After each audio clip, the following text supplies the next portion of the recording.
Assalamualaikum warahmatullahi wabarakatuh. Alhamdulillah, nahmaduhu wa nasta'inuhu wa nastaghfiruhu wa na'udzu billahi min shururi anfusina wa min sayyiati a'malina. Man yahdihillahu fala mudilla lahu wa man yudlilhu fala hadiya lahu. Wa ashhadu anna Muhammadan abduhu wa rasuluhu alladhi arsalahu bil haqqi bashiran wa nadhiran wa da'iyan ila Allahi bi idhnihi wa sirajan munira. Fa inna khairal hadithi kitabullah wa khairal hadi hadi maulana Muhammadin sallallahu alaihi wasallam. Wa syarrul umuri muhdatsatuha wa kullu muhdatsatin bid'ah wa kullu bid'atin dhalalah wa kullu dhalalatin finnar. Amma ba'du, fa'udhu billahi minasy syaithanir rajim.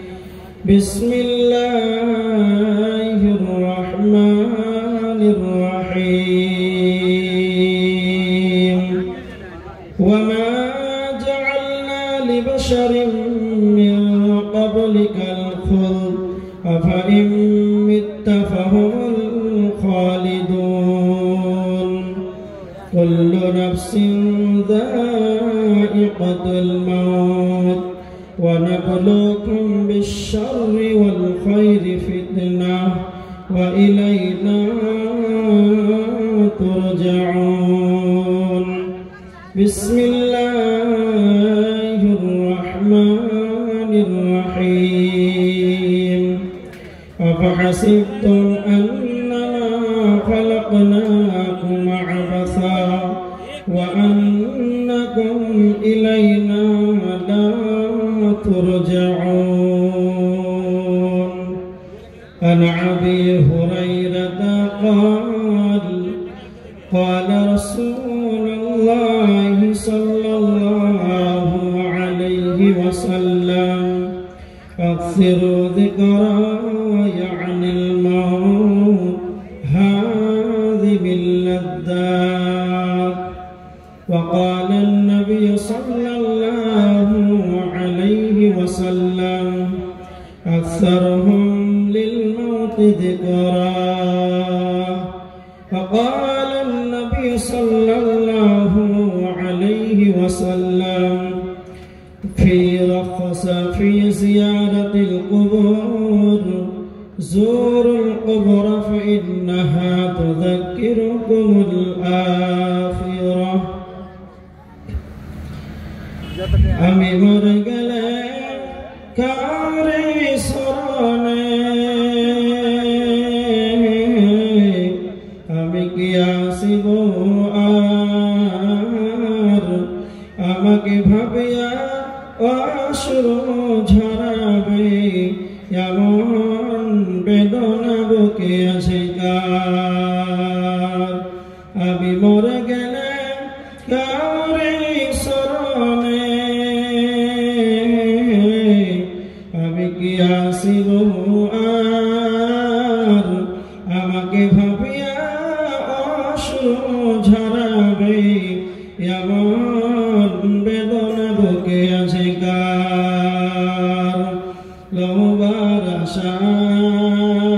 নাই, বেঁধে রাখে সকলে আঁচলে আপন জনে,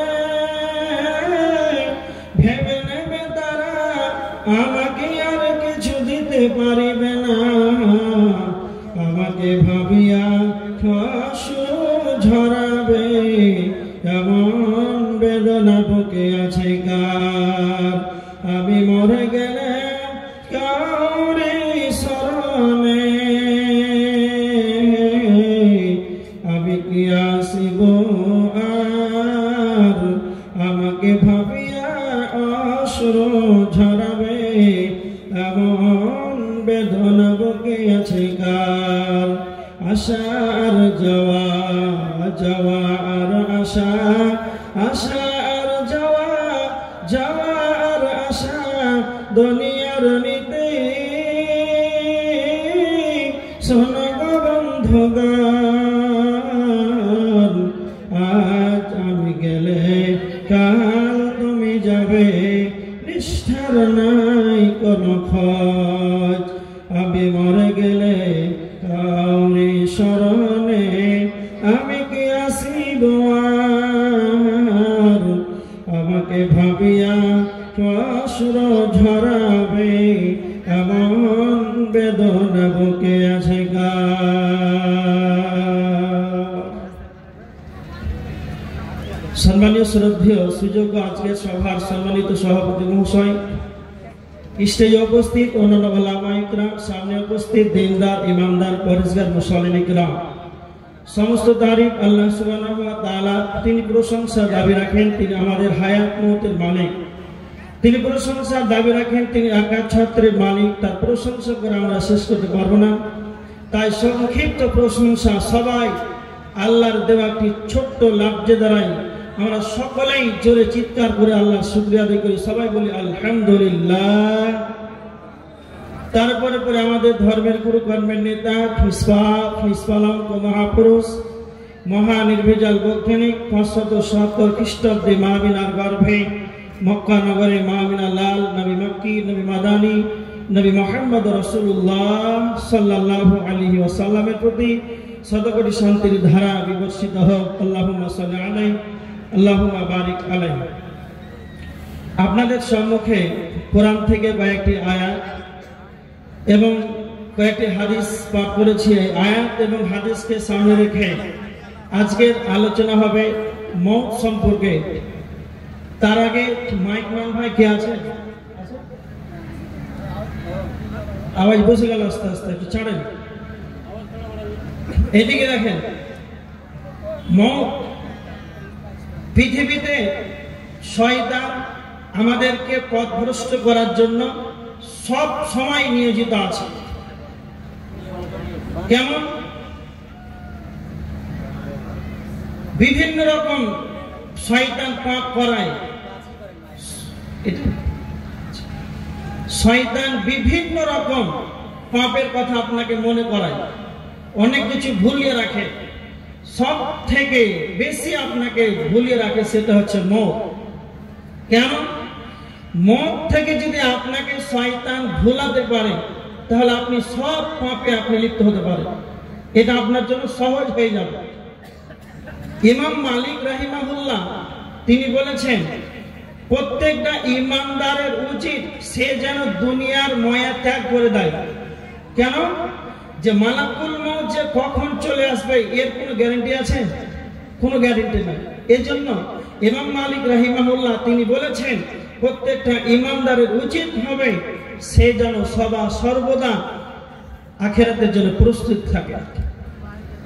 সুফিয়ান আস-সাউরি রাহিমাহুল্লাহ তিনি বলেছেন যে মরণ এমন একটা ওষুধ। কেমন? এই ওষুধটা যদি আপনার ভিতরে মরণ থাকে, চিন্তা ভাবনা থাকে, তাহলে দুনিয়ার যত লোভ লালসা এবং আত্ম অহংকার এগুলো সব ধ্বংস হয়ে যাবে। নাম্বার 3, ইমাম নববী রাহিমাহুল্লাহ তিনি বলেছেন মরণ এমন একটা ওষুধ, এই মরণ যদি আপনার ভিতরে থাকে তাহলে বিভিন্ন পাপ কাজ থেকে আপনাকে দূরে রাখবে। খুব কথা ভালো করে শুনে, ইমাম নববী রাহিমাহুল্লাহ বলেছেন যারা আখিরাতকে ভুলে যায়, যারা মরণকে ভুলে যায়, তারা দুনিয়া নিয়ে ব্যস্ত হয়ে যায়, দুনিয়ার জন্য তারা পাগল হয়ে যায়। আর একটা কথা, হাসান বাসারি বিখ্যাত তাবী, তিনি বলছেন প্রত্যেক দিন কবর ডাক দেয়, মরণ ঘোষণা দেয়, এলান করে, হে লোক সকল, তোমরা দুনিয়ার বুকে আনন্দ উল্লাসে অথবা ঘুমিয়ে থাকো, কিন্তু আমি মওত তোমাদের নিকটে পৌঁছে যাচ্ছি। এবার দেখেন, তার মানে এগুলো কথা আমাদেরকে মনে রাখতে হবে। মওত এমন একটা সাবজেক্ট, মওত এমন একটা বস্তু, পৃথিবীতে যতগুলো জাতি আছে, যত ধর্মের মানুষ আছে, সবার ঐক্যমত, সবার একটাই ধারণা যে মরতে হবে। পৃথিবীতে মরার ব্যাপারে কারো কিন্তু দ্বিমত নাই, কিন্তু এক জায়গাতে দ্বিমত আছে। সেটা কোথায়? আল্লাহ বলেছেন সূরা কাফ 3 নম্বর আয়াতের ভিতরে আল্লাহ বলেছেন, আইদা মিতনা ওয়া কুননা তুরাবান যালিকা রাজউন বাঈদ। কাফেরদের ধারণা রয়েছে আমরা যখন মরে যাব, পচে যাব, গলে যাব, আমাদের ঘাড় হাড্ডিগুলো যেন মাটির সঙ্গে যেন মিশে যাবে, আমাদের কি আর যেন পুনরুজ্জীবিত করা হবে না। তার মানে যারা কাফের হবে, যারা বেঈমান হবে, তারা তাদের ধারণা থাকবে রে আমরা মরে গেলে আমাদের হাড় হাড্ডি হয়ে যাবে, সেটাগুলো মাটির সঙ্গে যেন গলে মিশিত হয়ে যাবে, আর আমাদের রবের সামনে আমাদেরকে দাঁড়াতে হবে না। কিন্তু এটা ভিতরে তাদের দ্বিমত আছে। কিন্তু একটা কথা মনে রাখবেন, যারা ঈমানদার হবে এটা তারা কোনোদিন যেন ভাবতে পারে না। সারা পৃথিবীর ঢুকে যতগুলো ধর্ম ও শরীর অবলম্বন গোসারি আছে, তারা বলে যারা সত্য মওতটাকে দেখছে, প্রত্যেকটা ধর্মের মানুষ দেখছে, সবাই যেন মানুষ মরছে, সে যে কোনো ধর্মের হোক না কেন, পৃথিবীর বুকে যতগুলো জাতি আছে রে, যতগুলো ধর্মের মানুষ আছে, সবারই ঐক্যমত যে মরতে হবে।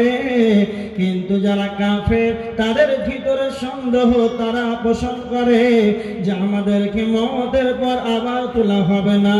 কিন্তু এটা কোনোদিন মুমিনের ধারণা হতে পারে না। আল্লাহ সুবহানাহু ওয়া তাআলা সূরা আল মুমিনুনের 115 নম্বর আয়াতের ভিতরে আল্লাহ বলেছেন, ওয়া আন্নাকুম ইলাইনা লা তুরজাউন।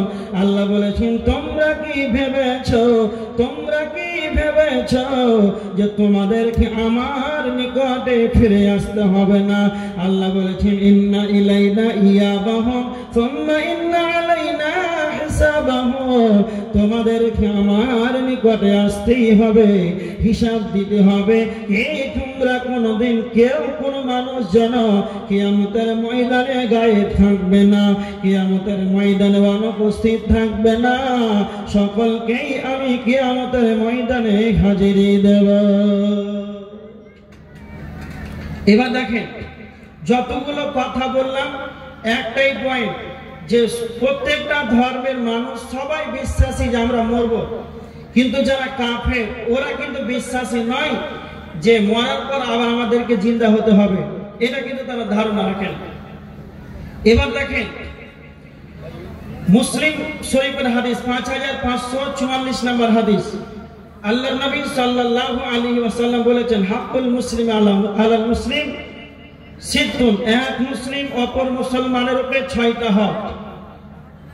তার ভিতরে একটা হলো ইত্তিবাউল জানাইজ, জানাজাতে অংশগ্রহণ করা।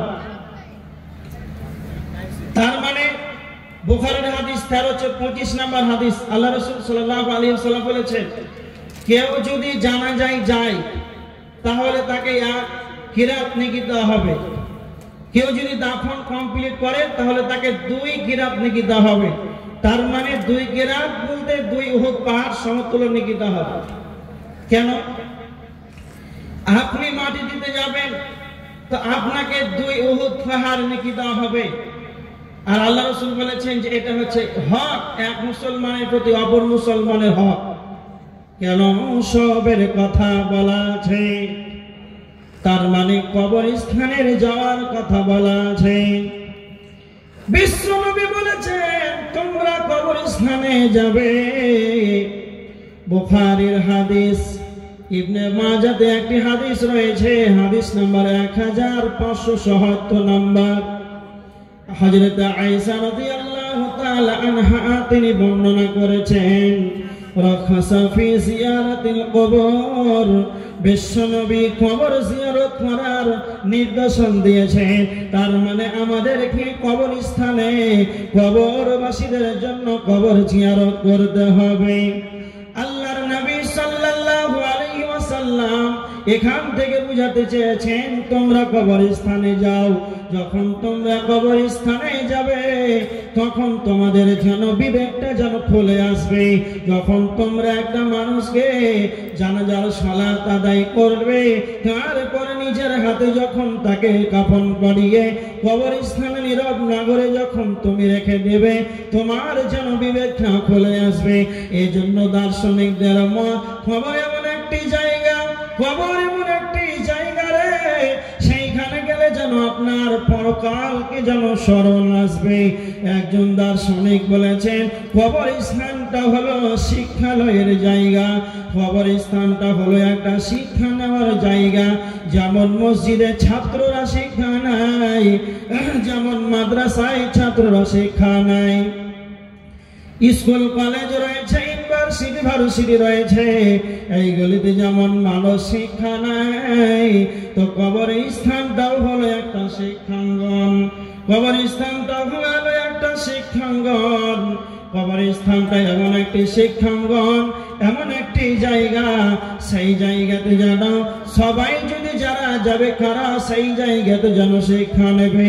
যাদের বিবেক আছে, যাদের চেতনা আছে, যাদের জ্ঞান আছে, তারা কবরস্থানকে দেখে দেখে যেন শিক্ষা নেবে।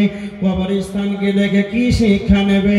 যেমন একটা মানুষ মারা গেল, ধরেন আপনার বন্ধু মারা গেল, এতটা আপনার নিকট কাছের আত্মীয় আপনার বন্ধু, এক কাপ চা খেতে গেল কেন তার সঙ্গে যেতে হয়। আপনার বন্ধু যেন এতটা কাছের নিকটের বন্ধু, একসঙ্গে যেন জুমার খুতবা শুনেছেন, একই সঙ্গে যেন চায়ের দোকানে গিয়েছে, বিধায় 6 ঘন্টা হয়ে গেল তার আত্মাটি দুনিয়া থেকে চলে গিয়েছে।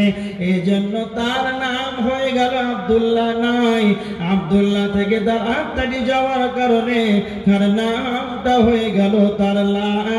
যখন সে লাশ বনে গেল, যখন লাশে সে পরিণত হলো, গরম পানি করে, ফিদার গরম পানি করে, সুন্দর করে গোসল দিয়ে মসজিদ থেকে জানাজার খাটটাকে এনে সুন্দর করে গোসল দিয়ে জানাজার খাটে যখন আপনি রেখে দিলেন, নিজ কাঁধে যখন নিজের কাঁধে বহন করে কবরস্থানে নিয়ে গেলেন, আর জানাজার খাটটাকে সামনে রেখে যেন সারা পৃথিবীর শেষ জীবন যেন তাকে সমর্পণ দিয়ে দিলেন।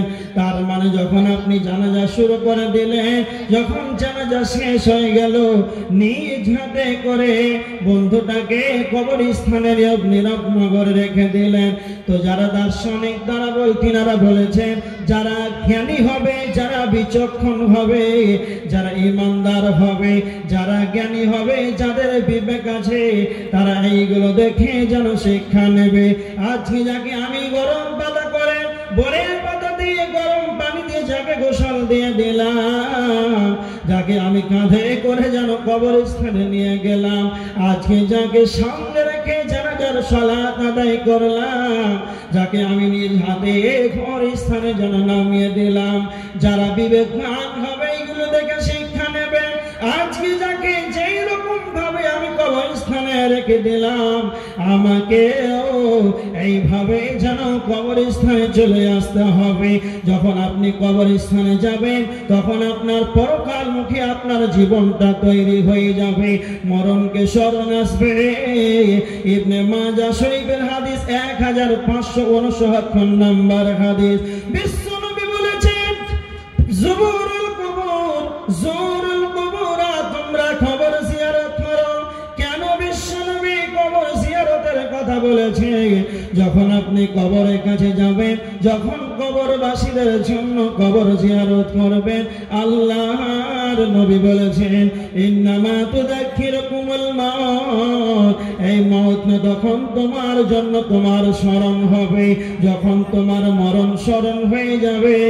আল্লাহর নবী বলেছেন যখন তোমার মরণ স্মরণ হয়ে যাবে, তিরমিজি শরীফের 2307 নম্বর হাদিস, বিশ্ব নবী সাল্লাল্লাহু আলাইহি ওয়াসাল্লাম তিনি বলেছেন আকসিরু যিকরা, তোমরা বেশি বেশি করে মরণকে স্মরণ করো, ইয়ানিল মওত, মরণকে বেশি বেশি করে স্মরণ করো। আল্লাহর নবী কেন মওতটাকে স্মরণ করার কথা বললেন? এই জন্য নবীজি মরণকে স্মরণ করার কথা বললেন। হাদি বিল্লাযাত, মওত এমন একটা সাবজেক্ট, মওত এমন একটা বস্তু, যখন আপনি স্মরণ করবেন পৃথিবীর যতগুলো চাকচিক্য ঐশ্বর্যবাণীর মজা, দুনিয়ার যত স্বাদ, দুনিয়ার যত মজা, সমস্ত মজা স্বাদটাকে ধ্বংস করে দেয়, সেটাই হলো মওত। এই জন্য বিশ্বনবী বলেছেন যখন তুমি কবর জিয়ারত করবে, কবরে যাবে, তোমাকে এইভাবে কবরস্থানে যেতে হবে, তখন তুমি মসজিদের গেটটাকে খুঁজে পেয়ে যাবে। এই জন্যই বলা হয়েছে যে কবরস্থানে যাও, যখন তুমি কবরস্থানে যাবে তখন তোমার বিবেকটা খুলে আসবে। কবর জিয়ারত করো, কবরস্থানে যাও, কবরবাসীদের জন্য দোয়া করো, মাগফিরাত কামনা করো, কিন্তু কবরবাসীর কাছ থেকে কিছু তোমরা চেয়েও না। এবার দেখেন আল্লাহ রাসূল সাল্লাল্লাহু আলাইহি ওয়াসাল্লাম বললেন তোমরা মরণকে স্মরণ করো, বেশি করে মরণকে স্মরণ করো। কেন? যখন আমি আপনি মরণকে স্মরণ করব, তখন পৃথিবীর যে স্বাদ, পৃথিবীর যে টান, পৃথিবীর যে মজা আমাদেরকে টেনে ধরছে, সেটা আমরা ছাড়তে পারবো। এই জন্য আল্লাহ নবী সাল্লাল্লাহু আলাইহি ওয়াসাল্লাম মওতকে স্মরণ করার কথা বললেন। আজকে বর্তমান সময়ের মানুষ দেখেন, আজকে আমরা মরণকে স্মরণ করি না।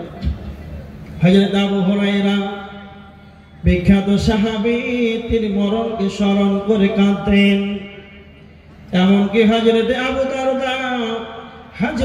দারদা রাদিয়াল্লাহু তাআলা আনহু মরণকে স্মরণ করে কাঁদতেন আর একটা কথা বলতেন, হে লোক সকল, তোমরা তিনটি জিনিস কখনো ভুলো না, তিনটা কথা সর্বদা তোমরা মনে রাখবে।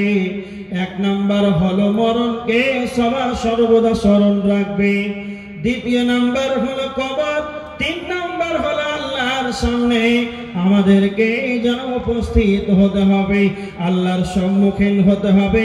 এই তিনটা জিনিস তোমরা কখনো যেন ভুলো না। তার মানে সাহাবীরা যেন কবরকে বলে স্মরণ করতেন। যেমন হযরত উসমান রাদিয়াল্লাহু তাআলা আনহু যখনই কবরের কাছে যেতেন, কবর দেখতেন, তখন এই হযরত উসমান রাদিয়াল্লাহু তাআলা আনহু দাড়িটা যেন ভিজে ভিজে ভিজে যেন তার জমিনে পানিগুলো পড়ে যেত। এতটা অধর ডাইনে কাঁদতেন, এতটা যেন হতভম্ব হয়ে যেতেন যখনই কবরের কাছে যেতেন। সাহাবীরা জিজ্ঞাসা করতেন হযরত উসমান, যখন নবীজি জান্নাত জাহান্নামের কথা বলে তখন তো আপনি এতটা বেশি হতাগ্রস্ত হন না, তখন তো আপনি এতটা বেশি কাঁদেন না, যখন এই কবরকে দেখেন তখন কেন আপনি এতটা বেশি বেশি ক্রন্দন করেন? আর এটা হাদিস তিরমিজি শরীফের 2308 নম্বর হাদিস। তখন হযরত উসমান বলেছিলেন ইন্নাল কবরা আউয়ালু মানাসিরিল আখিরাহ।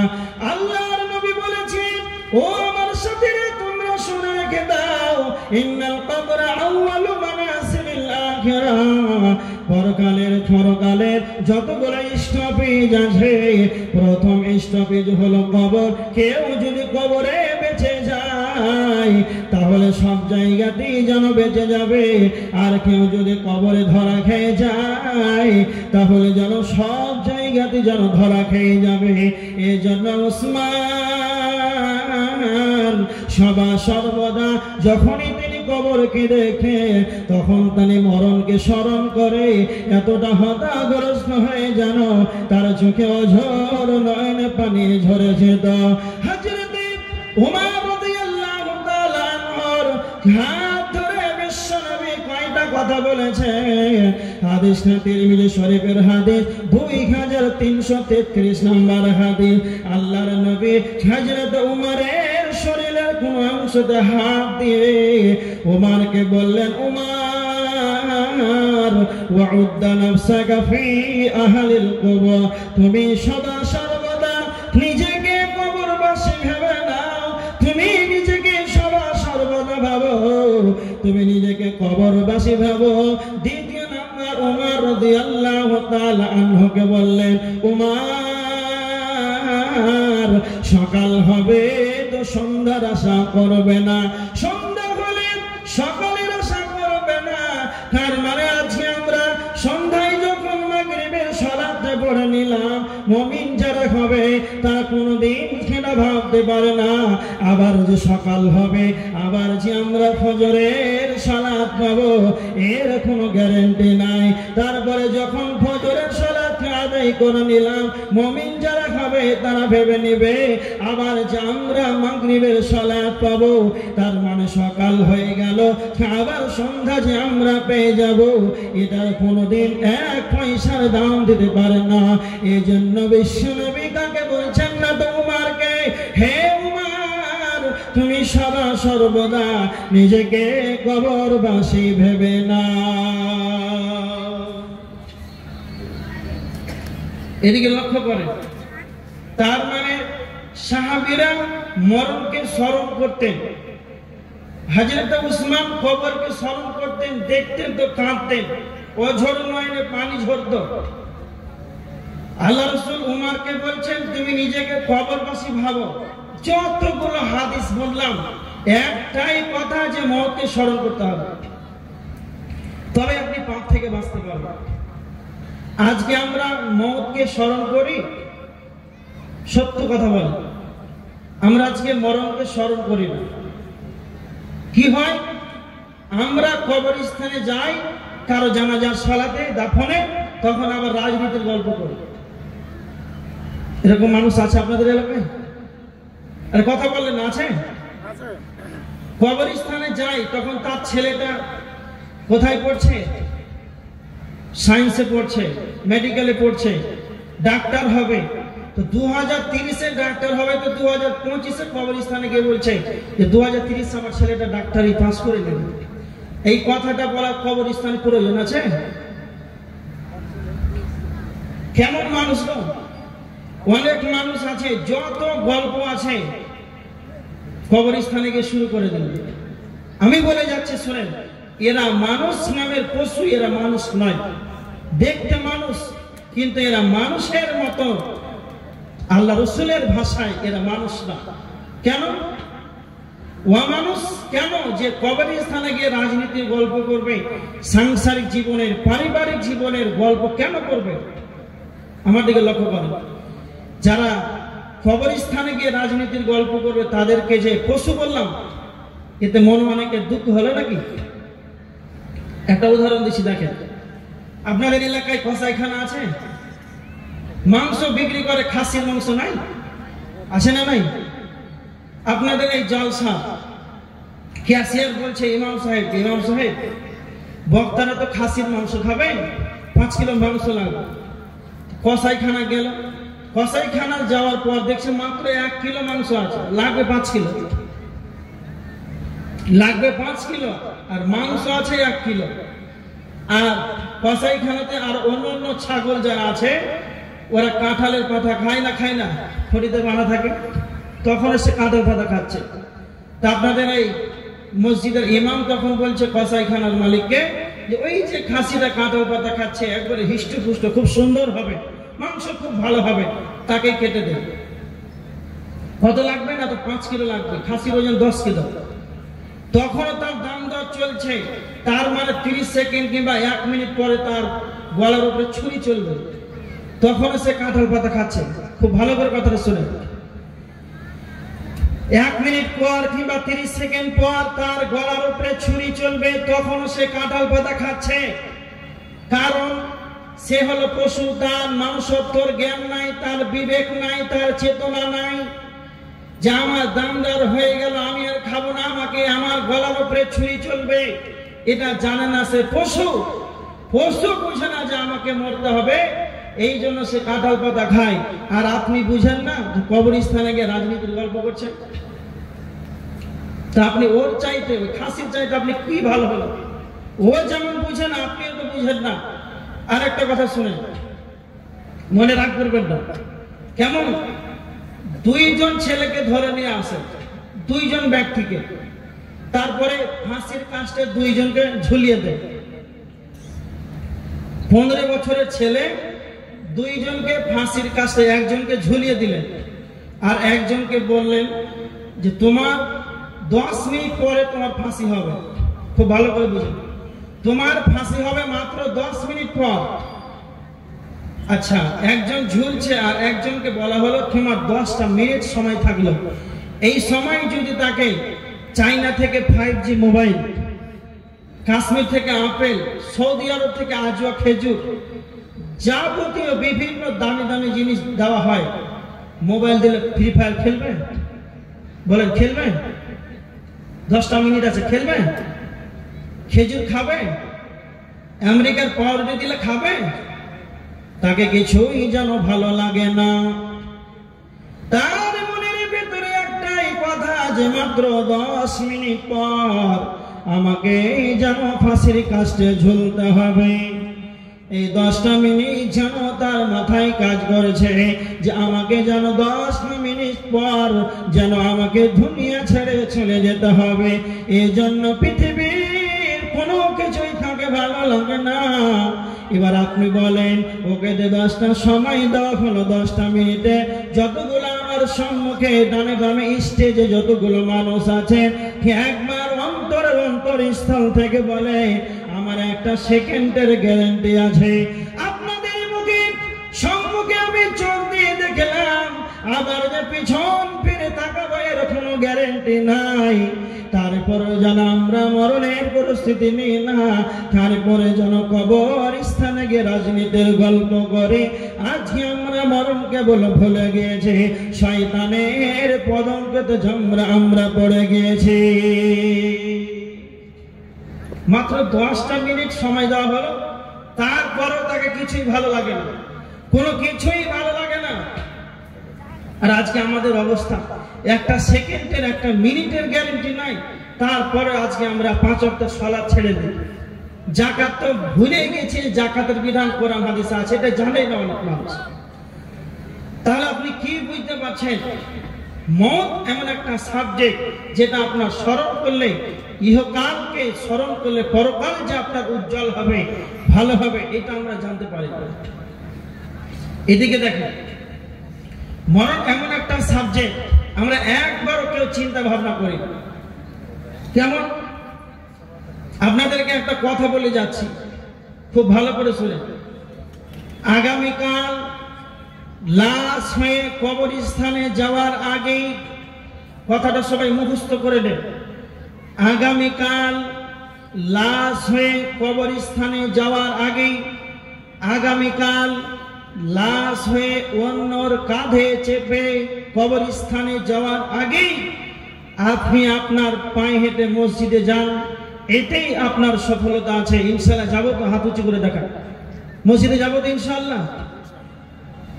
কবরস্থানে যাওয়ার আগে আমরা নিজের পায়ে হেঁটে মসজিদে যাবো, এতেই সফলতা আছে। কথাটা কি কতটা নিতে পারলেন? আজকে আমরা মসজিদ মুখে নাই, সারা রাত ধরে জালসা শুনে ফজরের ওয়াক্তে 5টা মুসাল্লি নাই। কি হবে? আপনার কি অবস্থা হবে? কি ভেবেছেন আপনি? নিজেকে অন্তরস্থল থেকে বলেন, যতগুলো মেলাতে ঘুরছেন, যতগুলো জালসার প্যান্ডেল ভিতরে আছেন, নিজের অন্তর থেকে বলেন কতজন, এখন হাজার হাজার মানুষ ঘুরছে, কতজন মানুষ ঈশারে সালাত আদায় করেছে, সেটা না আদায় করলে সে কাফের হয়ে যায়। তার কি অবস্থা? এইরকম ভাবে আমরা নিজেকে মুসলমান দাবি করছি। এদিকে দেখেন, একটা উদাহরণ দিচ্ছি। মরণকে স্মরণ যদি আপনার থাকে তাহলে আপনি মসজিদের গেটটা খুঁজে পাবেন। আপনার ইঁদুর বুঝেন? ইঁদুর বুঝেন? ইঁদুর বাড়ির আসবাবপত্র, বই খাতা সব কেটে দেয়, বুঝেন না আপনারা? তো সব কেটে দেয়, বিছানা কেটে দেয়। এই ইঁদুর, এত ইঁদুর আপনার ঘরে যে আপনার স্ত্রী বলছে আর টিকা যাচ্ছে না, ইঁদুর মারা একটা খাঁচা নিয়েছে। তখন আপনি কাঠিয়া থেকে এত বড় একটা ইঁদুর মারা খাঁচা নিয়ে আসেন। আর এই ইঁদুর মারা খাঁচাটাকে আনার পর এই বাক্সটাতে আপনি রাখলেন পাউরুটি, কেক, বিস্কুট, আপেল, বিভিন্ন রকম খাবার রেখেছেন। আর খাবার রাখার পর ইঁদুরের গর্তের উপরে এই বাক্সটাকে রেখেছে। কথা ভালো করে মনে রাখুন। যখন রাত 2টার সময় ইঁদুর এসেছে, তখন বলছে বাপরে বাপ, ও ভাবছে এই বাড়ির আমি জামাই, এত সুন্দর প্লেট সাজিয়ে দিয়েছে, ও ভাবছে এখানকার আমি বড় বাবা। তখন রাত 2টার সময় ভিতরে ঢুকেছে খাঁচার ভিতরে। আর ঢোকার পর সে দেখছে বিস্কুট, আপেল খেতে আরম্ভ করেছে। এত খায়, খেতে খেতে আরো অনেক ইঁদুর আছে লাইন দিয়ে আছে, বলছেন চাচা আপনি তো সব খেয়ে নেন, কিছু ভাগ পাওয়া যাবে? বলছে আয়, তোর সাথে কোনো দোষ করে নাই, খেয়ে যা। ওর ভাতিজা যখন ঢুকেছে তো ঢোকা মাত্র এত জোরে হোঁড়া মেরেছে, কপাট পড়ে গিয়েছে। তখন ওই যে বাবু চুপচাপ, মুখ বন্ধ, আপেল আছে, বেদানা আরো আছে, বিস্কুট আছে, আর কিন্তু খাই না। আর আরেকজন পিছনে লাইন আছে, এবার বলছেন আরেকটা ভাতিজা আছে, বলছে চাচা ওই যে বিস্কুটটা খান, আর মাথা নাড়াচ্ছে না, খাবে না। বলছে ওই যে পাউরুটি খান, খাবে না। কেন খাবে না বলেন তো? তার মানে তাকে যখন কপাটটা যখন তার পড়ে গেল, সে ভেবে নিল, যখন এই কপাটটা পড়ে গেল সে ভেবে নিল যে আমি আমার মরণ ছাড়া আর কোনো আমার গতি নাই, আমি মালিকের খাতে যেন ধরা পড়ে গিয়েছে, এবার আমার যেন মওত ছাড়া গতি নাই। যখন সে রাত 2টার সময় বাক্সর ভিতরে ঢুকে গেল, তার মোটা মোটা বড় বড় ডায়লগ চালু হয়ে গেল, আরে আমাকে দিবে না তো কাকে দিবে? যদি আমাকে খাবার না দেয় তার আমি জামা কাপড় কেটে দিব, আসবাবপত্র বই খাতাগুলোকে কেটে দেব। এত মোটা মোটা লেকচার দিয়ে গেল। আর যখন এই কপাটটা পড়ে গেল, তার মওতটা তার তখন স্মরণ চলে গেল। যখন এই মরণটা স্মরণ হয়ে গেল, তখন আর পৃথিবীর কোনো খাবার তাকে ভালো লাগে না। তার মরণ এমন একটা সাবজেক্ট, যখন আপনার মরণটা যখন স্মরণ হয়ে যাবে, যারা রাজনীতি করে, মাস্তানি করে, যারা অহংকার করে, যারা একে অপরের প্রতি জুলুম করে, যারা মানুষের জমিকে যেন আইল দাবিয়ে নাই, পৃথিবীর বুকে যত মাস্তানি করেছে, এদের ভিতরে মওত সাবজেক্টটা নাই। যখন এদের ভিতরে মওত সাবজেক্টটা ঢুকে যাবে, তখন ওই ইঁদুরের মতন সব মাস্তানি বন্ধ হয়ে যাবে। এজন্য বিশ্বনবী বলেছে আফরদি করা, তোমরা স্মরণ করো আনিল মওত, তোমরা বেশি বেশি করে স্মরণ করো মৃত্যুকে, তোমরা বেশি বেশি করে স্মরণ করো। বিশ্বনবীর কাছে একজন সাহাবী আল্লাহর নবীকে এসে বলছেন, আল্লাহর নবী আপনি বলেন সবচাইতে বুদ্ধিমান ইমানদারকে, সবচাইতে বুদ্ধিমান ব্যক্তিকে? ইবনে মাজাহ শরীফের 4259 নম্বর হাদিস। আল্লাহর নবী বললেন আকসারুহুম লিল মাউত যিকরা, যেই ব্যক্তি সবচাইতে বুদ্ধিমান হবে সেই ব্যক্তি বেশি বেশি করে মরণকে স্মরণ করবে। তার মানে যারা পৃথিবীর বুকে সব চাইতে চালাক, যারা মওতকে সর্বদা স্মরণ করে। বিশ্বনবী তারপরে দ্বিতীয় নাম্বার বললেন সব চাইতে চালাক কারা? না তো দুনিয়ার বেঁচে থাকাকালীন আখিরাতের জন্য প্রস্তুতিকে গ্রহণ করবে। যেমন আল্লাহ বলেছেন ওয়াল তানজুর নাফসুম মা কদ্দামাত লিগাদ, সূরা হাশরের 18 নম্বর আয়াত। আল্লাহ বলেছেন তোমরা পরকালের জন্য তোমরা অগ্রিম কিছু আমল রেডি করে নাও। আমার আল্লাহ বলেছেন ওয়াবতাগি ফীমা আতাকাল্লাহুদ দারাল আখিরাহ, সূরা আল কসাসের ৭৭ নম্বর আয়াত। আল্লাহ বলেছেন আমি তোমাদেরকে যা দান করেছি রে, তোমরা আখিরাতের জন্য গৃহ অনুসন্ধান করে নাও। তো যারা চালাক হবে দুনিয়ার বেঁচে থাকাকালে আখিরাতের জন্য আমলগুলোকে যেন অগ্রিম রেডি করে নেবে, আর মরণকে বলে বেশি স্মরণ করবে। যখন আপনি মরণকে স্মরণ করবেন তখন আর দুনিয়ার স্বাদ আপনার হারিয়ে যাবে। দুনিয়া আর তখন আপনাকে ভালো লাগবে না। তখন আপনার দুনিয়া যখন আপনার কাছ থেকে হারিয়ে যাবে, দুনিয়ার স্বাদ যখন আপনাকে ভালো লাগবে না, তখন আপনার ইবাদত করতে ভালো লাগবে, মনোযোগী হতে পারবে। এবার দেখেন, মৌত এমন একটা সাবজেক্ট, মৌত আগে না হায়াত আগে? আপনারা জানেন কোনটা আগে? মৌত আগে না হায়াত আগে? হ্যাঁ, হায়াত আগে। আর কি আগে, পুরুষ না আগে মহিলা? আগে পুরুষ। আগে পুরুষ। আগে দিন আগে না রাত? আগে রাত। কে বলতে পারবে? আগে রাত। আগে রাত। আগে পুরুষ। হযরত আদম আলাইহিস সালাতু ওয়াস সালামকে আল্লাহ বানিয়েছেন আদমকে সর্বপ্রথম, তারপরে হাওয়াকে বানিয়েছেন। তার মানে আগে হলো পুরুষ, তারপরে মহিলা। আগে রাত না আগে দিন? আল্লাহ সুবহানাহু ওয়া তাআলা সূরা নাসিয়াতের 29 নম্বর আয়াতের ভিতরে আল্লাহ বলেছেন ওয়া আগতাশা লাইলাহা ওয়া আখরাজা দুহাহা, আমি আগে রাত্রিকে বানিয়েছি, রাত্রিটাকে আমি অন্ধকারের চাদর দিয়ে ঢেকে রেখেছিলাম, আর তার ভিতর থেকে আমি আল্লাহ দিনটাকে বের করেছি। তার মানে আগে রাত, তারপরে দিন। আগে হায়াত না আগে মওত? আগে হলো মওত। আল্লাহ বলেছেন সূরা মুলকের 2 নম্বর আয়াত, আল্লাযী খালাকাল মাউতা ওয়াল হায়াত। আল্লাহ বলেছেন আমি মওতকে আগে সৃষ্টি করেছি, তারপরে হায়াত। আল্লাহ কেন আগে মওতটাকে বানালেন? এবার আমার দিকে লক্ষ্য করেন, আমি হায়াতটা যে পেয়েছি, কিন্তু আমাকে মনে রাখতে হবে আমার আল্লাহ আগে মওতটাকে বানিয়েছেন।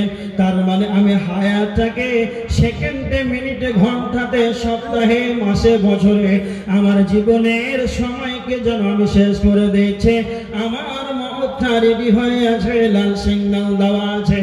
যখন আমার সময়টা শেষ হতে যাচ্ছে, সময়টা যত শেষ হবে আমি যেন মরণের দিকে যেন এগাচ্ছি, এইভাবে মরণকে যেন লাল সিগন্যাল দেওয়া আছে। পৃথিবীর বুকে আব্দুল কাইয়ুম যতদিনের ভিসা, আল্লাহ যতদিনের ভিসা দিয়েছে, ততদিন পৃথিবী নামক জায়গাতে আমি থাকবো। যখনই হায়াত শেষ হয়ে যাবে, আমার মওতটা এসে হাজির হয়ে যাবে, মরতেই হবে। তার মানে আল্লাহ মওতটাকে আগে দিয়েছেন। কেন আল্লাহ মওতটাকে আগে দিলেন? আল্লাহ বলেছেন লিয়াবলুয়াকুম আইয়ুকুম আহসানু আমালা, আমি তোমাদেরকে পরীক্ষা করব যে আমলের দিক থেকে তোমাদেরকে বেশি উত্তম হতে পারে। আমি আল্লাহ তোমাদের মওতটাকে আগে বানালাম, হায়াতটা পেয়েছো, তোমরা মনে রেখে দাও যে আমাকে মরতে হবে। আর ভালো ভালো ভালো ভালো আমলগুলোকে তোমরা রেডি করে নাও। কে বেশি আমল ভালো করবে, এই আমলের দিক দিয়ে কে বেশি উত্তম হবে, এই পরীক্ষা করার জন্য আমরা তোমাদেরকে মওতটাকে আগে দিলাম। এই জন্য আমি তোমাদেরকে আগে মওতটা দিলাম। এবার বলেন মওত কয়বার? কে বলতে পারবেন? মওত কয়বার? জি, মওত একবার। কয়বার? একবার। আর কে বলেন কয়বার? হায়াত কয়বার? হায়াত দুইবার। মওত হচ্ছে 2 বার আর হায়াত হচ্ছে 2 বার। আল্লাহ বলেছেন সূরা বাকারা 28 নম্বর আয়াতের ভিতরে আল্লাহ বলেছেন কুনতুম আমওয়াতান, তোমরা ছিলে নিষ্প্রাণ, তোমাদের কোনো অস্তিত্ব ছিল না। তার মানে আমরা পৃথিবীতে আসব, এর কোনো অস্তিত্ব ছিল না। আব্দুল কাইয়ুমের 27 বছর হয়ে গেল, 29 বছর আগে আমার আব্বা মাও জানতো না যে পৃথিবীর বুকে আব্দুল কাইয়ুম আমার সন্তান পৃথিবীতে আসবে। এটাই আমার আল্লাহ বলছেন, ওয়া কুনতুম আমওয়াতান, তোমাদের কোনো অস্তিত্ব ছিল না। ফাআহইয়াকুম, আল্লাহ বলেছেন আমি তোমাদেরকে অস্তিত্ব থেকে আমি তোমাদেরকে হায়াত দিয়েছি। তারপরে আমার আল্লাহ বলছেন সুম্মা ইউমিতুকুম, আবার তোমাকে মারবো। তার মানে আমরা যে হায়াত পেয়েছি এবার আমাদেরকে মরতে হবে। তারপরে আল্লাহ বলছেন সুম্মা ইউহয়িকুম, আবার তোমাকে জীবিত করব। তার মানে আমরা আগে মৃত ছিলাম, এখন জীবিত রয়েছি, আবার মরে যাব। তার মানে আমরা আগে মৃত ছিলাম, আমাদের কোনো অস্তিত্ব ছিল না। তার মানে আগে আমরা মৃত ছিলাম, আবার মরব, হায়াত পেয়েছি, আল্লাহ আবার আমাদেরকে জীবিত করবে। এখান থেকে প্রমাণ হলো হায়াত হলো দুইবার, মওত হলো দুইবার। হায়াত এবং মওত হচ্ছে দুইবার। এটা বোঝানোর জন্য একটা উদাহরণ দিচ্ছি, খুব ভালো করে শুনে। আমি যখন স্টেজে উঠলাম, এই চেয়ারে বসলাম যে আলোচনা করব, একটা 10 বছরের ছেলে দেখছি এই চেয়ারে বসে আছে। আমি তখন তাকে বলছি, বেয়াদব, তোমার আব্বার বয়সের, তোমার দাদুর বয়সের মানুষ নিচে বসে আছে পলে, খানিকটা তুমি বেয়াদবের মতন চেয়ারে বসে আছো। তখন বাচ্চাটা নিচে বসে গেল। খুব ভালো করে শুনে, না বুঝতে পারলো না। প্রথমেই বললাম তোমার আব্বার বয়সের মানুষ, তোমার দাদুর বয়সের মানুষ নিচে, আর তুমি চেয়ারে, মানে তখন বাচ্চারা নিচে বসে গেল। আমি আলোচনা করছি, করতে করতে 8 ঘন্টা 30 মিনিট পার হয়ে গেল। তারপরে বাচ্চারা দেখছে চেয়ারে বসে আছে। তো আমাকে আর বেশি কিছু বলতে হলো না। আমি বললাম আবার, খুব ভালো করে বললাম। আমি তখন বললাম আবার, তখন বাচ্চারা আবার চেয়ার থেকে নেমে গেল। তা আপনি কি বুঝতে পারলেন আবার শব্দের অর্থ কি? আবার শব্দের অর্থ মানে ওর চেয়ারে বসে আছে, মানে এর আগে সে চেয়ারে একবার বসে ছিল, এটা হচ্ছে আবার। তো আল্লাহ বলছেন কুনতুম আমওয়াতান, তোমরা ছিলে নিষ্ফেরা, ফাআহইয়াকুম, আমি তোমাদেরকে হায়াত দিয়েছি, সুম্মা ইউমিতুকুম, আবার তোমাকে মারবো। সুম্মা এটা আরবি শব্দ, এর বাংলা অর্থ হচ্ছে আবার, আবার তোমাকে মারবো। আমরা জীবিত আছি তো, আল্লাহ বলছেন সুম্মা ইউমিতুকুম, আবার তোমাকে মারবো।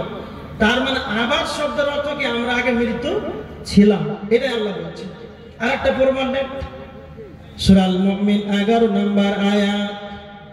কিয়ামতের ময়দানে কাফেররা আল্লাহর কাছে আল্লাহকে গিয়ে বলবে, রব্বানা, হে আমাদের রব, আমাতানা সুনাতাইনি ওয়া আহইয়াইতানা সুনাতাইনি, আল্লাহ আপনি আমাদেরকে দুইবার মৃত্যু দিয়েছেন, ওয়া আহইয়াইতানা সুনাতাইনি, দুইবার হায়াত দিয়েছেন, আমরা স্বীকার করে নিলাম।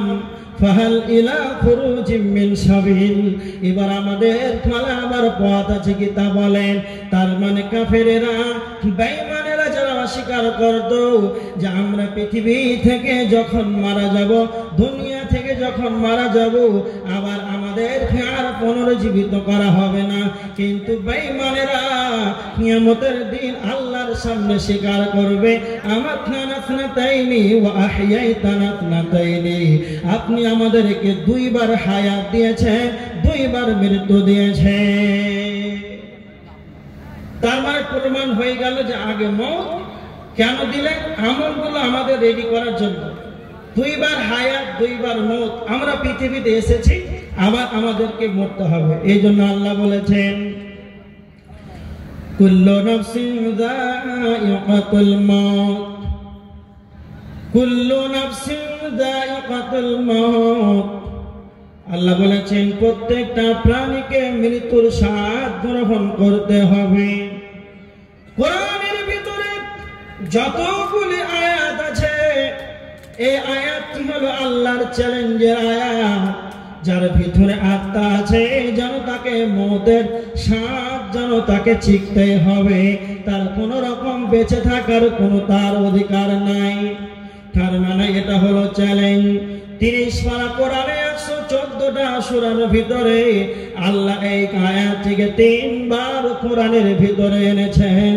সূরা আল ইমরানের 185 নম্বর আয়াত, সূরা আনকাবুতের 35 নম্বর আয়াত, সূরা আম্বিয়ার 35 নম্বর আয়াত, সূরা আনকাবুতের 57 নম্বর আয়াত। আল্লাহ একবার নয়, 2 বার নয়, 3 বার আয়াতটাকে কোরআনের ভিতরে এনেছেন। যার ভিতরে আত্মা থাকবে, যার ভিতরে আত্মা থাকবে, যার হায়াত থাকবে, তাকে মৃত্যুর স্বাদ গ্রহণ করতে হবে। এটা আমার রবের চ্যালেঞ্জের আয়াত। হায়াত আছে মানে তোমাকে মরতে হবে, বাঁচার তোমার অধিকার নাই। মরণ এমন একটি সাবজেক্ট, আমরা জানি জাহান্নাম আছে, জান্নাত আছে, যা এমন মরণ এমন একটি সাবজেক্ট, এর কোনো গ্রুপ নাই, মরণের কোনো গ্রুপ নাই। একটা হলো জাহান্নাম, অপরটি হলো জাহান্নাম জান্নাত। তার মানে জান্নাতের গ্রুপ আছে, জাহান্নামের যেন গ্রুপ আছে। কেন গ্রুপ থাকে বলা হয়? সারা পৃথিবীর বুকে যতগুলো মানুষ কিয়ামতের ময়দানে দাঁড়াবে, সকলেই যেন জান্নাতে যাবে না, আর সকলেই যেন জাহান্নামে যাবে না।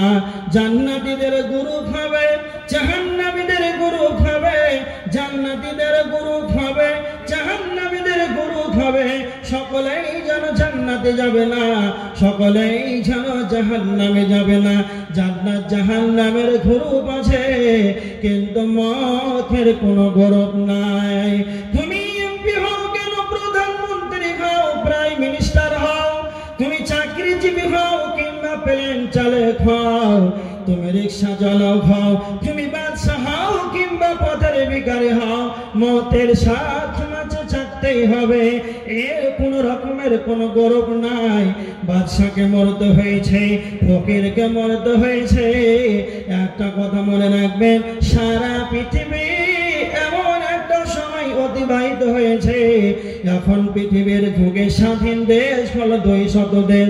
এই 200 রাষ্ট্র, 200 জন প্রধানমন্ত্রী রয়েছে, কিন্তু এমন একটা সময় যেন অতিবাহিত হয়েছিল, সারা পৃথিবীর একজন বাদশা ছিল, আর একজন বাদশা যেন সারা পৃথিবীকে যেন শাসন করত। তার ভিতরে 4জন ব্যক্তি সারা পৃথিবীকে যেন শাসন করত। 4জন ব্যক্তি সারা পৃথিবীর যেন বাদশা ছিল। তার ভিতরে 2জন মুসলমান আর 2জন হলো কাফের। 2জন মুসলমানের নাম সুলাইমান ইবনে দাউদ আলাইহিস সালাম, 2 নম্বর জুলকারনাইন। 2জন কাফেরের নাম, একজনের নাম হলো নমরুদ, অপরজনের নাম হলো বাগদানাসার। এরা 4 জন সারা পৃথিবীকে যেন একাই শাসন করেছিল। তারপর তাদেরকে দুনিয়া ছেড়ে চলে যেতে হয়েছে। নমরুদ ছিল পৃথিবীর বাদশা, তাকে একটি মুসাদের ভিতরে নাকের ভিতর দিয়ে ঢুকলো, তার মাথায় যেন দংশন করতে আঘাত করতে যেন শুরু করে দিল। এতটা যেন ব্যথায় যেন সে ব্যথিত হয়। তার প্রজারাকে বলছে, তোমরা আমার মাথায় বাড়ি মারো। এইরকম ভাবে মারতে মারতে মারতে যেন নমরুদকে দুনিয়ার বুক থেকে তাকে বিদায় করে দিল। ফেরাউন তিনি যে আল্লাহ দাবি করেছিল, ওয়া আনা রাব্বুকুমুল আলা, তিনি বলেছিলেন আমি তোমাদের সবচাইতে বড় রব। সূরা কসাসের 38 নম্বর আয়াতের ভিতরে আল্লাহ বলেছেন, ফেরাউন বলেছিলেন মা মিনতু লাকুম মিন ইলাহিন গায়রি, আমি তোমাদের রব, অন্য কোনো রব আছে কিনা আমার জানা নাই। তারপরে আল্লাহ তাকে সমুদ্রের ভিতরে তাকে ডুবিয়ে রেখেছে। এমনকি তার লাশ এখনো মিশরে রাখা আছে। সেই ফেরাউনের লাশটা এখনো মিশরে রাখা আছে। কেন ফেরাউনের লাশটাকে রাখা হলো? পৃথিবীর বুকে যখন এই ফেরাউনের পরে যারা ফেরাউন আসবে, এরপরে যত জালেম আসবে, এই ফেরাউনকে দেখে শিক্ষা নেবে। সেই মিশরে রাখা আছে। তোমার চাইতে বড্ড শয়তান ছিল, তোমার চাইতে বড় খাতারনাক ছিল, আল্লাহ তাকে ফেরাউনকে ছাড় দেয় নাই। তুমি সেই ফেরাউনকে দেখে তুমি শিক্ষা নাও। পৃথিবীর মুখে কারো বাঁচার ক্ষমতা নাই।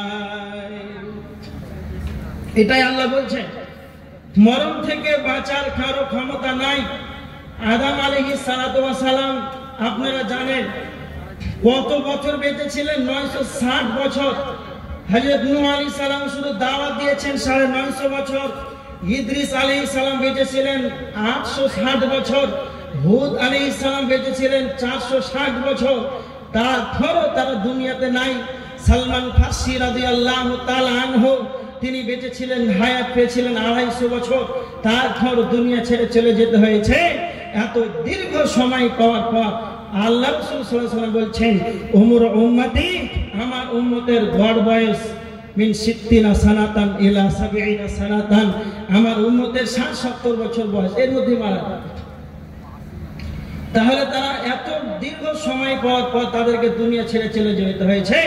আর সামান্য 60-70 বছর আয়ু আমাদের দেওয়া হয়েছে, তারপরে আমাদেরকে এই অবস্থা আছে। কি অবস্থা! এবার দেখেন, মৌত থেকে কারো বাঁচার ক্ষমতা নাই। আমেরিকার একজন মাইকেল জ্যাকসন তার নাম, তিনি বলেছিলেন, মাইকেল জ্যাকসন তিনি বলেছিলেন যে আমি বাঁচব 150 বছর, 150 বছর। মরণকে কিন্তু অস্বীকার করে না।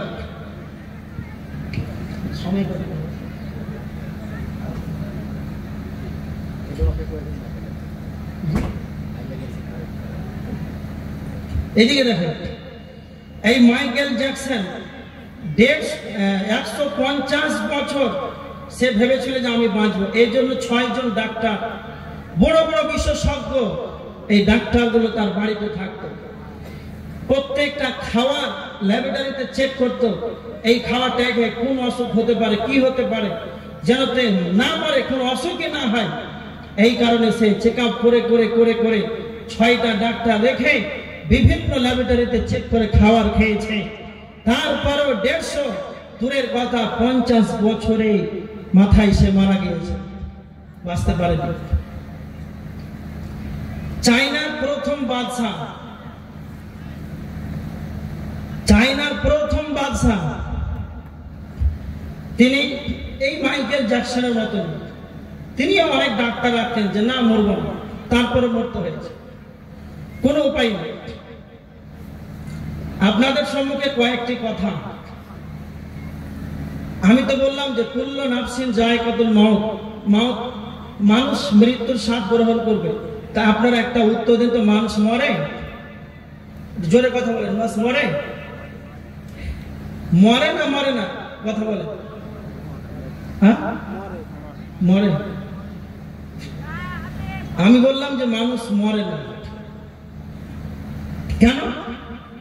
ভালো করে দেখেন, কুল্লু মানে হচ্ছে প্রত্যেক, নাফসুন মানে হচ্ছে প্রাণী, প্রত্যেকটা প্রাণী, যায়কা মানে হচ্ছে চিখা, স্বাদ গ্রহণ করা।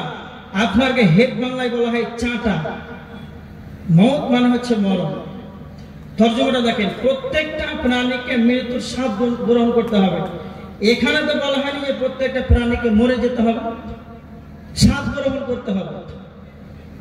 ধরেন আপনাদের জালসার সভাপতি মশাই পানি খেলো, দেখতে পেলেন তো?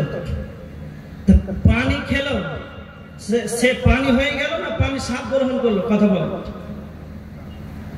পানি যে খেলো, তো পানি হয়ে গেল সভাপতি সাহেব, না পানি স্বাদ গ্রহণ করলো? আপনি ধরেন মধু নিলেন, এরকম করে চাটলেন, চিখলেন, তা আপনি কি মধু হয়ে যান না মধু স্বাদ গ্রহণ করেন? কথা বলেন, স্বাদ গ্রহণ করলেন। অনুরূপ মানুষ মরে না, মানুষ মৃত্যুর স্বাদ গ্রহণ করে, যায়কা, চাটে, চিখে মানুষ মৃত্যুর স্বাদ গ্রহণ করে। কেমন? একটা উদাহরণ দিয়ে ভালো করে শুনুন। মানুষ কোনোদিন মরে না। কেমন? আপনাদের এলাকায় ধরেন আপনাদের মুখিয়াজি বিয়ের, ওর বেটার বিয়েতে আপনাদেরকে সবাইকে, গোটা গ্রামের মানুষকে নিমন্ত্রণ দিয়েছে যে আমার বাড়িতে দুপুরে দাওয়াত থাকবে। খেতে গিয়েছেন সবাই মিলে, তো প্যান্ডেলে এত বড় প্যান্ডেল করেছেন, অনেক ধনী মানুষ, অনেক মানুষকে দাওয়াত দিয়েছে, বিশাল বড় প্যান্ডেল, খাওয়া দাওয়া চলছে। তো যখন আপনি প্যান্ডেলে ঢুকে পড়লেন, তখন আপনাকে প্রথমে কি দেয়? কথা বলেন, পাতা দেয়। পাবদা দিল, তারপরে আলু ভাজি দিল, তারপরে সাদা ভাত দিল, তারপরে ডাল দিল। এই করে দিতে দিতে আপনার হলার চালু হয়ে গেল, খেতে শুরু করে দিলেন। খেতে খেতে যখন আপনার মাংস খেয়েছেন, খেতে খেতে একবার শেষ পর্যায়ে খাওয়া, তখন আপনাকে আপনাদের কাটিহারে দেয় মিষ্টি, দেয় দুটো, আপনাদের এলাকায় দেয় ডিজিটাল খাওয়া। তো আপনি এবার দেখেন শেষের দিকে যখন আপনাকে মিষ্টি দিল, তখন আপনি কি ভাবছেন যে আইটেম বাড়ছে না কমছে? হ্যাঁ, কমছে। তারপর আপনাকে পাঁপড় দিল, পাঁপড় খাওয়া দাওয়া চালু। তারপর আপনাকে শেষে টক টক টক দিয়ে দিল, টক। তখন আপনি বলছেন যে আর কিছু দেবে না, এবার বেরিয়ে যাবে। তার মানে যখন আপনি প্যান্ডেলের ভিতরে ঢুকে পড়লেন, বাধা দিল, সাদা ভাত দিল, খাওয়ার আরম্ভ। খেতে খেতে যখন দুইটা মিষ্টি দিয়ে দিল, তখন আপনি ভাবছেন আমরা একবার শেষের দিকে পৌঁছে গিয়েছি। যখন পাঁপড়টি পড়ে গেল, তখন ভাবছি যে আর বেশি কিছু না দিলে টক দিবে। আর যখন টক দিয়ে দিল, দই দিয়ে দিল, তখন আপনি বলছেন তাড়াতাড়ি বেরিয়ে যা। আর মুখিয়া যে আমাদের জন্য কোনো খাবারের ব্যবস্থা করে নাই, এখান থেকে আমাদের সে।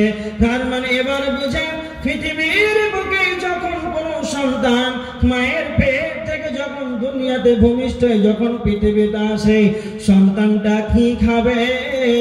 আল্লাহ রিজিকের মালিক কি খাবে তার রিজিক যেন করা আছে। এটা খাবে যখন পৃথিবীর বুকে মায়ের পেট থেকে যখন সন্তান যখন ভূমিষ্ঠ হয়ে আসে, তখন তার সাদা পানি খায় কিংবা তার মায়ের স্থানের দুধ খায়। খেতে খেতে 2টা 3টা 4টা বছর যখন চলে গেল, সাদা ভাত খেতে শুরু করলো। 7 বছর যখন হয়ে গেল, ভাত বিহীন মুক্ত গুলো এই মাংসগুলো শুধু চিবাতে আরম্ভ করলো। 12 বছর যখন হয়ে গেল, হাড় খেতে আরম্ভ করে দিল। গলাটা যখন মোটা হয়ে গেল, সমস্ত কিছুই কিন্তু তার খাওয়ার শেষ হতে হতে হতে এইভাবে তার যতগুলো আইটেম তার আল্লাহ তাকে লিখে রেখেছে, সমস্ত খাবার খায়, তার কোন রকমের কোনো অসুবিধা নাই। এই তার আল্লাহ পৃথিবীর সর্বশেষ খাবার তার ভাগ্যতে। সারা পৃথিবীর মানুষের সর্বশেষ খাবার আমার আপনার তকদিরে লেখা আছে, সেটাই হলো মওত। যখন আল্লাহ আমাদেরকে মওতের খাবারটা দিয়ে দিবেন, যখন চিখিয়ে দিবেন, তখন যেন আমরা পৃথিবীর প্যান্ডেল থেকে বেরিয়ে কবরের জগতে চলে যাব। আপনার এটা কি থানা পড়ে? কি থানা এটা? কোঢ়া। জীবন প্রথম শুনলাম, এত সুন্দর নাম ছিল কুড়ি কোঢ়া। আচ্ছা ধরেন একটা কুড়ি, আর আপনাদের পার্শ্ববর্তী থানা কি? বারারি। বারারি আর একটা কুড়ি কোঢ়া, এই দুইটা হচ্ছে থানা। খুব ভালো করে শুনেন। তা আপনাদের এই জলসাতে মেলাতে কি একটা গন্ডগোল হয়ে গেল, আর হয়ে যাওয়ার পরে একবার মারপিট শুরু হয়ে গেল। মারতে একবার একজন মার্ডার, 10 জনের নামে একবার কেস হয়ে গেল আপনাদের এই গ্রামে, 10 জন ব্যক্তির নামে। তখন আপনারা এই কুড়ি থানাতে আপনারা তখন চলে গেলেন কেস লিখাতে, যে আজকে আমাদের মেলাতে এরকম একটা মানুষ মার্ডার হয়ে গেছে। তা আপনারা লিখে চলে এলেন, 10 জনের নামে কেস করে চলে এলেন। বললেন কখন? না তো ডিসেম্বর মাসের 28 তারিখ। তখন আপনাকে থানার বড়বাবু বলছে যে আপনারা সামনে মাসে 2026 জানুয়ারি মাসে 1 তারিখ আসবেন। খুব ভালো করে শুনে, আপনাকে সময় দিল জানুয়ারি মাসের 1 তারিখ আসবেন। আপনারা বাড়ি চলে এলেন যে সামনে মাসে জানুয়ারিতে 1 তারিখে যাবেন। আর তার পার্শ্ববর্তী থানার নাম কি বললেন? বারারি। এই যে কোড়াকুড়ি থানার বড় বাবু আর ওই বারারি থানার বড় বাবু, আপনাদের থানার বড় বাবু বারারি চলে গিয়েছে, আর ওখানকার বড় বাবু এখানে চলে এসেছে। এবার আপনারা গিয়েছেন 1 তারিখে জানুয়ারিতে সময় দিয়েছে। আপনারা থানাতে গিয়ে মেজবাবুর সঙ্গে দেখা করলেন যে বড় বাবু কোথায়? তখন মেজবাবু বলছে বড় বাবু আর নাই। তা আপনারা বলেন সে আর নাই, তো সে মারা গেছে না সে ট্রান্সফার হয়ে অন্য থানা চলে গিয়েছে? কথা বলেন। অন্য থানায় ট্রান্সফার হয়ে চলে গেছে। এটাই মানুষ কোনদিন মরে না, মানুষ পৃথিবীর জগৎ ছেড়ে দিয়ে ট্রান্সফার হয়ে কবরের জগতে চলে যায়। এবার আমার দিকে লক্ষ্য করেন, আমার নাম কি জানেন আপনারা? আব্দুল কাইয়ুম। আব্দুল কাইয়ুমকে আপনারা দেখেছেন? দেখেছেন? আরে হ্যাঁ না বলেন না জি, দেখেননি? বাংলাদেশে এক ঢাকাতে 2021 বলছি সভাপতি সাহেবকে, বয়স 60 বছর হয়ে যাবে। সভাপতি সাহেব আমাকে আপনি দেখতে পাচ্ছেন আব্দুল কাইয়ুমকে? বলছে হ্যাঁ মৌলানা একদিন ফেসবুকে দেখেছিলাম। আর সেক্রেটারি বলছে আমি ইউটিউবে দেখেছি। লেন ভাই। मोहतरम हजरात, होटल में खाना चालू है, जिन भाई को खाना है जाके खा के खत्म कर दें, इसलिए खाना बर्बाद हो जाएगा। कुछ पैसे उसी के हिसाब से हमारे पास भी आ जाएंगे, आप लोग जाके खाना खा लें।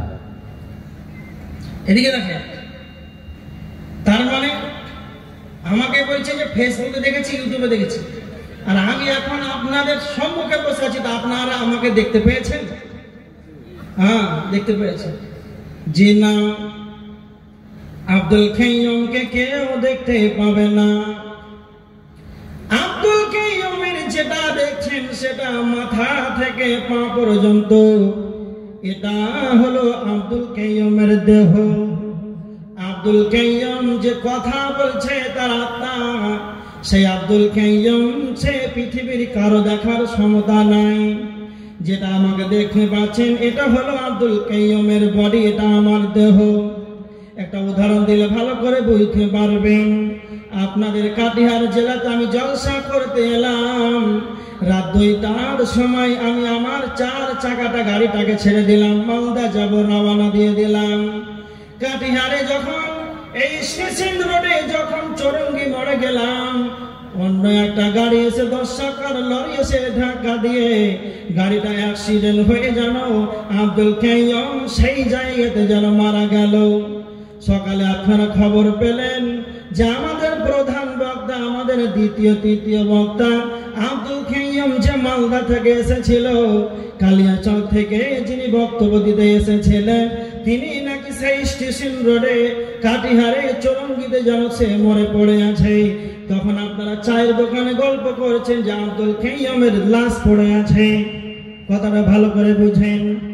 আপনারা বলবেন না যে আব্দুল কাইয়ুম পড়ে আছে, সরাসরি বলবেন আব্দুল কাইয়ুমের লাশ পড়ে আছে।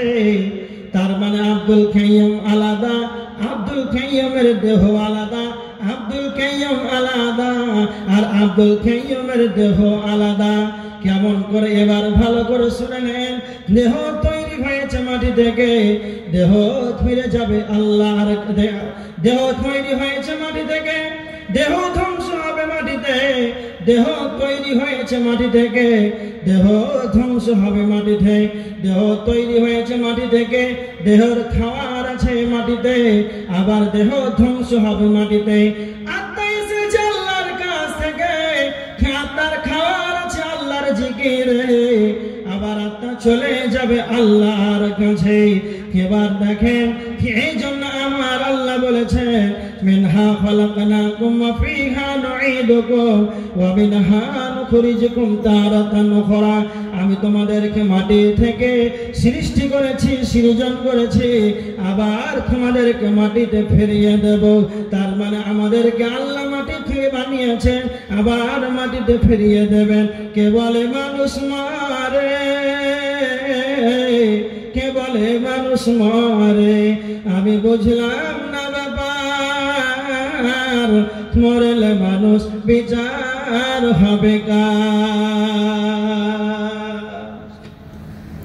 মানুষ মরে না, মানুষ মৃত্যুর স্বাদ গ্রহণ করে, দুনিয়া থেকে ট্রান্সফার হয়ে আখিরাতের দিকে সে পাড়ি দেয়, কবরে জগতে চলে যায়। যাই হোক, আপনাদের এই জলসা মসজিদ কেন্দ্রিক নাকি? এত সুন্দর সভা, যেটা আল্লাহর কাছে মুসলিম শরীফের 1414 নম্বর হাদিস, আল্লাহ নবী বলেছেন আহাব্বুল বিলাদি ইলাল্লাহি মাসাজিদুহা, আল্লাহর নিকটে সবচাইতে পছন্দনীয় জায়গা হচ্ছে মসজিদ। তার মানে পৃথিবীতে মসজিদের চাইতে ভালো জায়গার দ্বিতীয়। আল্লাহ যেটা বলেছেন এটাই, আর হতে পারে না। এই জন্য মসজিদের জন্য যে মসজিদে দান করবে এটা সদকায়ে জারিয়া। কেমন? এটা একটা ওয়াফা। কেউ যদি মসজিদের জন্য দান করে সদকায়ে জারিয়া, তবে আপনি শুয়ে শুয়ে কবরে নেকি পাবেন। দেন আল্লাহর গোলাম যার সবাই তো অনেক দিয়েছেন, কিন্তু শেষ যার ভালো তার সব ভালো। আপনারা 500, 1000, 5000, 10000 দিনওয়ালা কে আছেন আল্লাহর গোলাম, মসজিদের জন্য এই গভীর রাতে আপনারা দান করবেন। কেউ অনলাইনে দিতে পারেন, লিখাতে পারেন, চটচট করে আসেন। সবাই আমার কাছে একটা অংশগ্রহণ করেন, যে যা পারবেন। আপনাদেরকে বলছি না 10,000 টাকা দিতেই হবে। এটা মসজিদের উন্নতি করবে জালসা, এত বড় সভা, লক্ষ লক্ষ টাকা খরচা আছে। কত দিলেন? 500 টাকা। আপনার নাম? এটা সবাই উঠে আব্দুল জব্বারের চাচার মতো 500, কেউ 1000, এইরকম যদি 10-এর লাঠি 1-এর বোঝা সবাই যদি আমরা কিছু কিছু দিই তাহলে অনেক হয়ে যাবে। আব্দুল জব্বার 500 টাকা দান করলেন। আল্লাহুম্মা সাল্লি আলাইহি, আল্লাহুম্মা বারিক আলাইহি। যে উদ্দেশ্যে দান করেছে আল্লাহ তুমি তার উদ্দেশ্য পূরণ করে নাও। আল্লাহুম্মা আহলিকা ওয়া মালিকা, আল্লাহ তুমি তার আহল পরিবারে বরকত দাও এবং তার মালে বরকত দাও। আল্লাহুম্মা সাল্লি আলাইহি, আল্লাহুম্মা বারিক আলাইহি।